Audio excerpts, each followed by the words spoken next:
Assalamualaikum warahmatullahi wabarakatuh. Perkenalkan, nama saya Nur Wahida Dikuatan dengan NIM 2023 05010102095 dari program studi perbankan syariah. Di sini saya akan membuat video ringkasan dari materi 1 sampai 6 untuk memenuhi tugas ujian tengah semester. Baik, di sini saya akan menjelaskan pada materi yang pertama, yaitu wawasan studi kelayakan bisnis. Nah, studi kelayakan bisnis ini adalah analisis yang dilakukan sebelum memulai usaha guna menilai peluang, keberhasilan, dan risiko yang mungkin terjadi, sekaligus menjadi dasar pengambilan keputusan dan daya tarik bagi investor. Nah, ada analisis mencakup 5 aspek utama. Yang pertama ada pasar, yaitu permintaan konsumen, sasaran pembeli, persaingan, serta strategi pemasaran dan distribusi. Yang kedua ada keuangan, yaitu perhitungan biaya, keuntungan, dan kebutuhan modal. Yang ketiga ada teknis dan operasional, yaitu cara produksi dan teknologi yang dipakai. Dan yang keempat ada manajemen, yaitu pengelolaan sumber daya manusia. Dan yang kelima ada hukum, yaitu legalitas dan izin usaha. Nah, ide bisnis ini adalah gagasan dasar usaha yang harus bernilai guna, dibutuhkan pasar, unik, menguntungkan, realistik, dan mudah dipahami. Nah, inilah yang diuji lewat studi kelayakan untuk melihat apakah bisa dikembangkan atau tidak. Contohnya pada usaha minuman kekinian, yaitu karena pasar berminat, modal kecil, proses mudah, izin simpel, dan pemasaran lewat media sosial, maka usaha ini dinilai layak dijalankan. Setelah itu masuk di pembahasan yang kedua, yaitu aspek pasar dan pemasaran. Nah, aspek pasar dan pemasaran ini, pasar itu biasa disebut kumpulan pembeli nyata maupun potensial yang memiliki keinginan atau kemampuan dan diakses untuk membeli barang atau jasa. Sedangkan pemasaran ini disebut dengan serangkaian kegiatan untuk merencanakan atau menentukan harga, mempromosikan dan mendistribusikan produk guna memenuhi kebutuhan konsumen serta tujuan perusahaan. Nah, di sini terdapat beberapa jenis pasar, yaitu yang pertama ada pasar konsumen, yang dimana pasar konsumen ini pembeli untuk dikonsumsi sendiri. Yang kedua ada pasar industri, yaitu pembeli untuk bahan produksi barang lain. Yang ketiga ada pasar penjual, untuk membeli dijual kembali demi keuntungan. Dan keempat ada pasar pemerintah atau lembaga negara yang membeli keperluan dinas. Nah, sedangkan langkah strategi aspek pasar ini, yang pertama ada segmentasi atau membagi pasar menjadi kelompok pembeli dengan kebutuhan serupa. Yang kedua ada target pasar yang memiliki kelompok tertentu yang akan dilayani. Yang ketiga ada posisi pasar, yaitu membangun citra produk agar unggul dibandingkan pesaing tersebut. Nah, sedangkan penawaran dan permintaan dalam aspek pasar ini dipengaruhi harga, pendapatan, selera biaya produksi, dan teknologi. Keseimbangan keduanya ini menentukan harga pasar. Nah, untuk bauran pemasaran aspek pasar ini atau disebut marketing mix, pertama ada 4P, produk, harga, tempat atau distribusi promosi. Dan yang kedua ada dikembangkan menjadi 7P untuk jasa, yaitu ditambah orang, proses, dan bukti fisik. Nah, hal ini penting lainnya yaitu kepuasan pelanggan. Nah, kepuasan pelanggan ini tercipta jika kinerja produk sesuai atau melebihi harapan konsumen. Nah, kunci ini kunci pembelian ulang. Yang kedua ada auditing pemasaran. Nah, auditing pemasaran ini evaluasi strategi yang sudah dijalankan agar lebih efektif dan sesuai tujuan bisnis. Selanjutnya masuk di materi yang ketiga, yang dimana pembahasan yang ketiga ini membahas tentang materi aspek teknis dan aspek yuridis atau disebut hukum. Nah, aspek teknis ini dia itu terbagi beberapa komponen, yaitu yang pertama ada desain produk atau bentuk dan tampilan produk harus menarik, berkualitas, mudah dipakai, dan hemat biaya. Nah, ini meliputi desain alat, lingkungan, transportasi, kerajinan, atau sesuai keinginan konsumen. Nah, yang kedua ada proses produksi. Nah, proses produksi ini cara mengolahnya itu bahan baku menjadi barang, jadi menggunakan tenaga kerja, mesin, dan modal faktor. Nah, utamanya adalah lahan dan tenaga. Sedangkan penunjangnya itu modal dan manajemen. Nah, yang ketiga ada lokasi dan tata letak.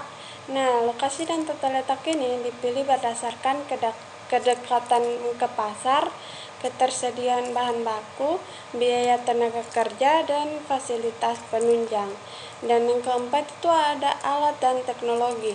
Nah, alat dan teknologi ini harus dipilih yang sesuai kebutuhan, murah, awet, mudah suku cadangannya, dan efisien agar produksi itu lancar dan murah biayanya. Dan yang kelima ada organisasi dan SDM. Nah, harus ada struktur jabatan yang jelas. Fungsi manajemen ini meliputi rencana, susunan, arahkan, kendalikan, rekrut atau beri gaji, jaga disiplinan dan hubungan kerja. Nah, sedangkan aspek yuridis atau disebut hukum ini yaitu pertama ada badan hukum atau bentuk usaha resmi seperti PT, koperasi, atau BUMN yang diakui hukum. Nah, punya hak dan kewajiban sendiri terpisah dari pemilik. Kedua, harus ada perizinan dan aturan atau wajib punya izin usaha atau lewat sistem OSS, menyusun aturan dasar usaha atau AD dan ART, dan patuhi undang-undang yang berlaku. Selanjutnya di pembahasan yang keempat atau materi yang keempat yaitu tentang aspek keuangan dan aspek organisasi. Nah, aspek keuangan ini adalah bidang yang mengatur alokasi aset, kewajiban, serta pengelolaan dan pengendalian risiko keuangan. Nah, ini mencangkup kegiatan investasi, pembiayaan, dan manajemen dana. Nah, tujuannya itu yang pertama untuk mengetahui sumber dana, kebutuhan, biaya investasi, dan modal kerja. Yang kedua ada memperkirakan keuntungan atau kerugian arus kas dan neraca keuangan. Yang ketiga ada menghitung tingkat pengembalian atau modal dan menilai kelayakan usaha. Sedangkan fungsinya itu untuk menentukan apakah bisnis ini menguntungkan dan layak dijalankan dengan membandingkan manfaat dan biaya selama umur usaha. Nah, sedangkan aspek organisasi ini adalah wadah atau proses kerja sama antar orang atau untuk mencapai tujuan tertentu. Nah, disusun secara sengaja dengan struktur yang jelas. Nah, bagian utamanya itu pelaksanaan inti,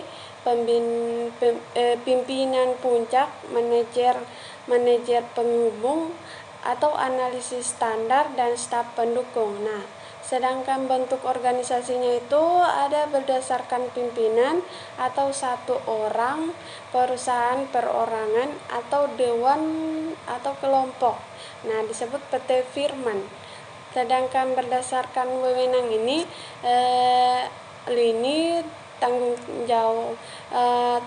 jawab tujuan atau staf pendukung dan fungsional pengembali keputusan lintas bagian. Nah, kedua aspek ini saling berkaitan dan menentukan keberhasilan usaha.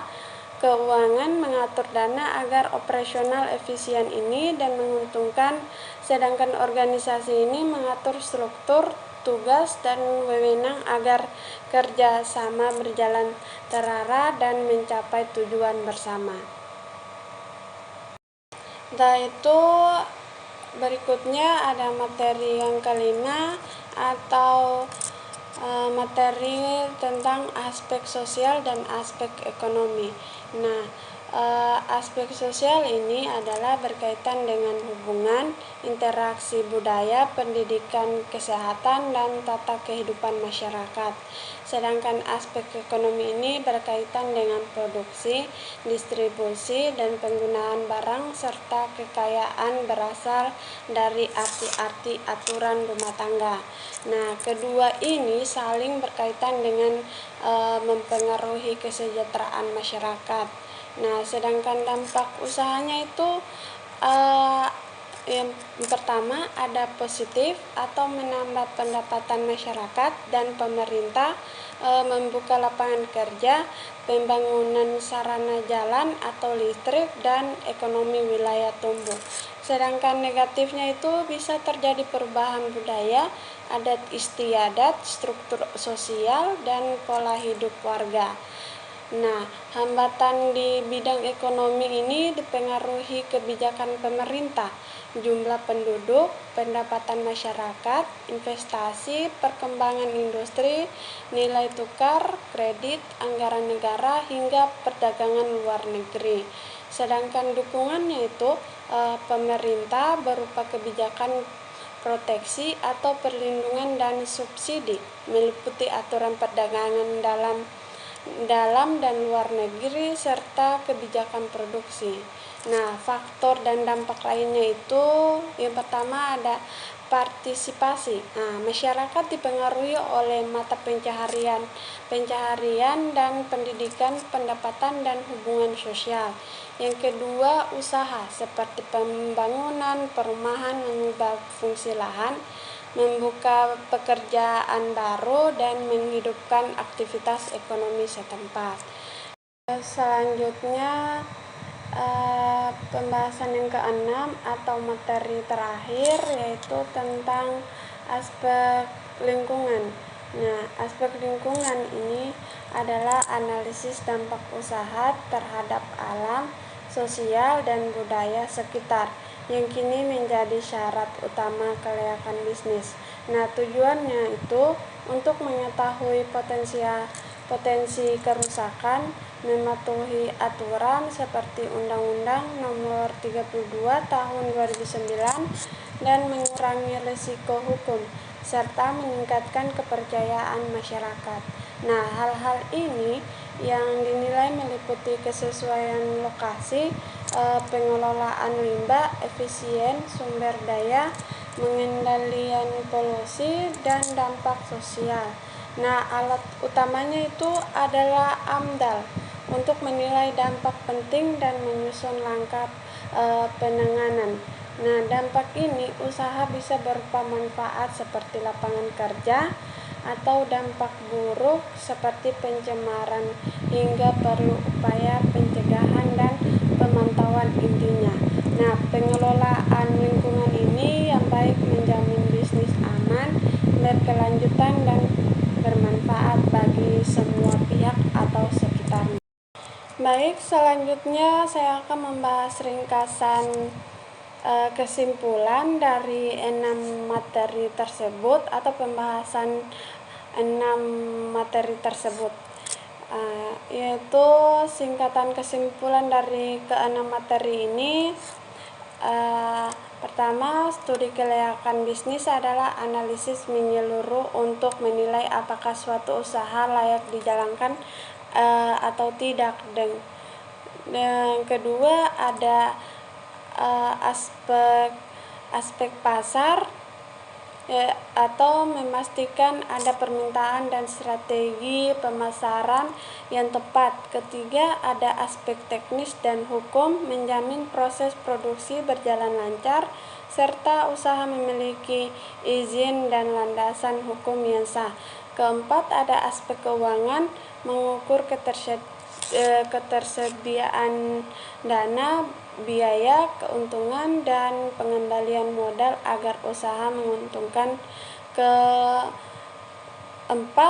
aspek organisasi, yaitu mengatur struktur tugas dan sumber daya manusia agar pengelolaan terarah.